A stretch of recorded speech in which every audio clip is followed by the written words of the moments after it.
this is Ayushi Verma, studying in class 9th A of Urmila Education Academy, and currently I am standing in Umaga lab of Urmila school, and here we made a project named the sound detector using relay.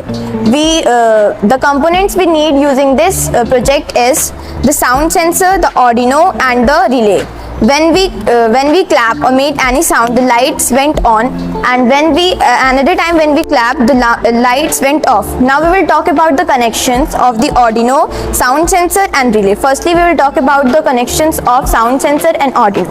Here there are 3 pins in the sound sensor. First one is VCC. We will connect the first one is 5 volt. We will connect the 5 volt with the VCC pin in the Arduino, the GND with the GND of the Arduino, and the output pin which will goes in the Arduino's digital pin.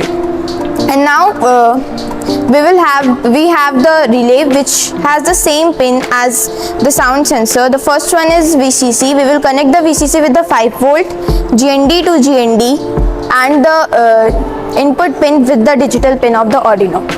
So here this is all about our project. Thank you.